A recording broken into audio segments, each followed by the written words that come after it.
good fundamental teaching. The question is, what will he get in Jacksonville? He'll get Kevin Gilbride there to help him, who's another good teacher. So he's getting a lot of help. Well, if you help him, he might have moved, what, second round? Third. No, second, maybe first. Probably late first. Well, he knows where he's going now, and that's, imagine that, a sleepless day, up all day yesterday, and then, boom, no suspense today. One pick, he's at Jacksonville. Let's go down there and join Andrea Kramer. Andrea. Well, Tom Coughlin's starting off a new day with another big move. Rob Johnson, first of all, why do you think he was on the board so long? He's the highest-rated guy on our board, and I just talked to Rob on the phone. I said, Rob, you know, there's no reason, there's no explanation for this. We're very glad to have you, and let's get on with it. I know that a number of teams this morning were running around trying to figure out what, if anything, was wrong with him. What kind of calls were you receiving as well for people trying to move up for the pick? Well, we had some significant calls. Some people who really were interested in this young man and were willing to really mortgage the rest of the draft to get up to get him. In driving in this morning and meeting with the staff earlier today, we talked about either trading down and significantly improving our stock for the remainder of the draft or taking Rob as our pick. Now, the way you are positioned with quarterbacks, with Mark Brunell, who you picked up in the trade, Andre Ware, who you got early on, certainly Steve Berline in the expansion draft, and now Rob Johnson, you are positioned better than many teams in the entire league. Just very briefly, give me a thumbnail sketch of each guy and where they stand. Well, they're all competing for the job. I think each one of them is a competitor in his own right. Of course, Steve is a veteran player who's had significant success. He's a leader, he's a competitor, and that's one of the attractions for Mark Brunell as well, is he's very competitive. He does move well. He has the best mobility of the quarterbacks that we have, probably Brunell and Andre Ware. Andre has a very strong arm.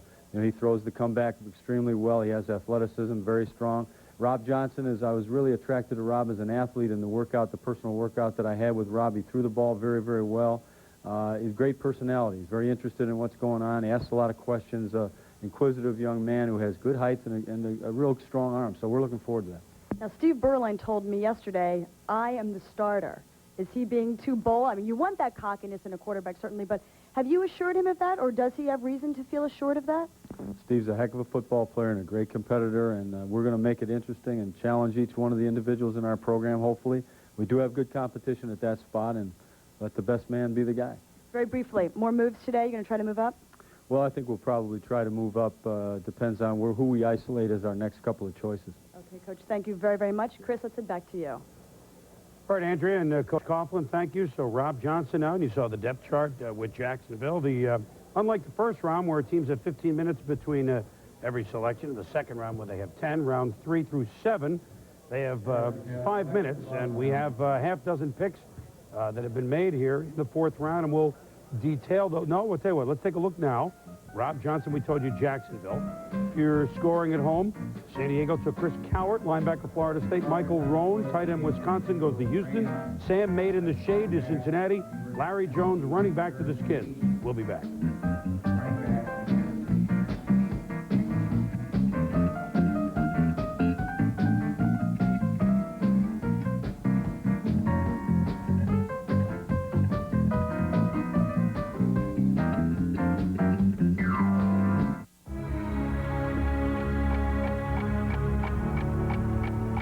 Last year, nearly 1.6 million cars were stolen in the United States. That's one car every 20 seconds every day of the year. It's time to get serious about crime prevention. It's time for the Club. The Club is a tempered steel lock that's tough to defeat. It remains the only vehicle locking device that's police recommended. I believe the Club to be the best vehicle theft deterrent you can buy. That's why I use it on my personal vehicle. Plus, the Club can protect your vehicle's airbag from being stolen. It's a growing problem that the Club is helping to control. But be aware of the lookalikes and the copycats out there. Be sure your anti-theft device says the Club on the handle. Accept no cheap imitations. Get the one vehicle anti-theft device that police officers like myself recommend. Get the Club. It's time to get serious about crime prevention. It's time for the Club. And if the Club can protect your car, ask your retailer about the Bike Club. New from Winter International. The engine. A superbly fine-tuned piece of motion machinery. It possesses 750 horsepower savagery and an uncontrollable spirit fueled by fire, driven by courage. It has a mind of its own and praises those that can dance with it. The engine is four-wheel terror. NASCAR on ESPN. Strap in. The Haynes 500 today at 3. All right, welcome back to New York as the fourth round continues. We heard from one of the expansion clubs, the Jacksonville Jaguars, with Andrea Station. I tell you, these two are going to become fixtures at these places. Andrea Kramer at Jacksonville and Chris Mortensen at Carolina Panthers headquarters in Rock Hill, South Carolina. Mort, how are you? All right, Chris. Well, the San Diego Chargers picked a linebacker named Chris Cowart from Florida State with the #2 pick in the 4th round here. He's an interesting guy because he was injured during this last summer before the football season at Florida State playing basketball. He applied for another year of eligibility because he missed his entire senior season, and just last week the NCAA denied that request for another year of eligibility. So the Florida State coaches gave rave reviews to him to the Chargers about the fact that he would have been one of the best linebackers in the country next year if he had come back. So the Chargers feel they've got a steal there in Chris Cowart. Now let's go to Chris Myers in Dallas. All right, thanks, Chris. And just to check on the Oilers pick, Mike Brown, the tight end from Wisconsin, they loved his in-line blocking. The Oilers only have 2 tight ends on their roster, and really Pat Carter, the only one with experience, and Jerry Rome and Dick Corey going more and more to that 2 tight end Redskin-style offense, so they're happy with this selection. They also like his first down catchability. He's come up clutch in college in that area, something they'll consider him for as well. Also, late word, Dallas may be sliding away from defense, thinking more wide receiver, tight end. We'll update their pick in a moment. Right now, let's go back to Chris Berman in New York. All right, Chris, thank you very much. We just want to announce that the trade's been made. Vincey Glenn, the defensive back of the Vikings, has been traded to the New York Giants in exchange for a 6th-round pick. So Vincey Glenn's been in the league a while, is now a member of the Giants, having just been acquired from Minnesota.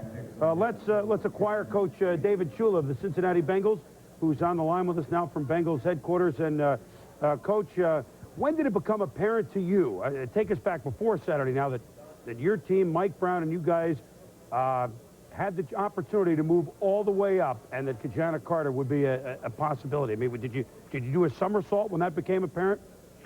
Just about. I wish I had the athletic ability enough to do a somersault. You did. But what happened, Chris, was Mike Brown and Bill Polian were talking either late the week before or early this week, and just Mike let them know that we would be interested in doing that, and we had heard that there was a lot of bidding going on for the pick, and so they just touched base, and then as the week went on, they continued to talk, and then Thursday afternoon, it seemed as though things were starting to come together a little bit, and Bill Polian said he'd like to sleep on it and talk to Jerry Richardson and Mike McCormick at Carolina, and then Friday morning they finalized the deal, and we were all very excited. I tell you that 24 hours that we all on the Bengals staff had the information that the trade was going to go through, and we weren't able to say anything about it was a long time. But somehow people in Carolina and the people in Cincinnati were able to keep our mouth shut, I guess, and not let it leak, and then got it announced on Saturday. Well, it's funny. Everyone was saying Friday, boy, the Bengals won't return our calls. I think now they understand why. You're not being rude. Do you think that Ki-Jana Carter might have a chance to do for you in his first year, where really Marshall Faulk, got Indianapolis to a 500 team, not all by himself, but he had that much of impact? Are you looking for the same sort of thing first year from Ki-Jana, David? Well, there's no secret that we'd like to improve in our offensive line, and our 3rd-round pick was directed in that way and taking a Melvin Tootin tackle from Syracuse. But we think that a great runner can come in and help an average offensive line become even better. And we also feel that with the passing weapons that we started to establish last year, with the emergence of Jeff Blake at quarterback, throwing to Carl Pickens and Darnay Scott and Tony McGee, we have some weapons that we won't be one-dimensional. When I think back after the pick, I think of one word: balance. We'll now have a running threat to go along with our passing threat, and that's what you look for in an offensive scheme. David, this is Joe Theismann. When you looked at Ki-Jana Carter, did you feel that he reminded you of anyone in the league today? Does he have that kind of, say, an Emmett Thomas or a Barry Sanders style of running? Is there anybody in particular that you think he might resemble? Yeah, I think in different ways he looks like people. I think he has the vision and the patience of an Emmett Smith.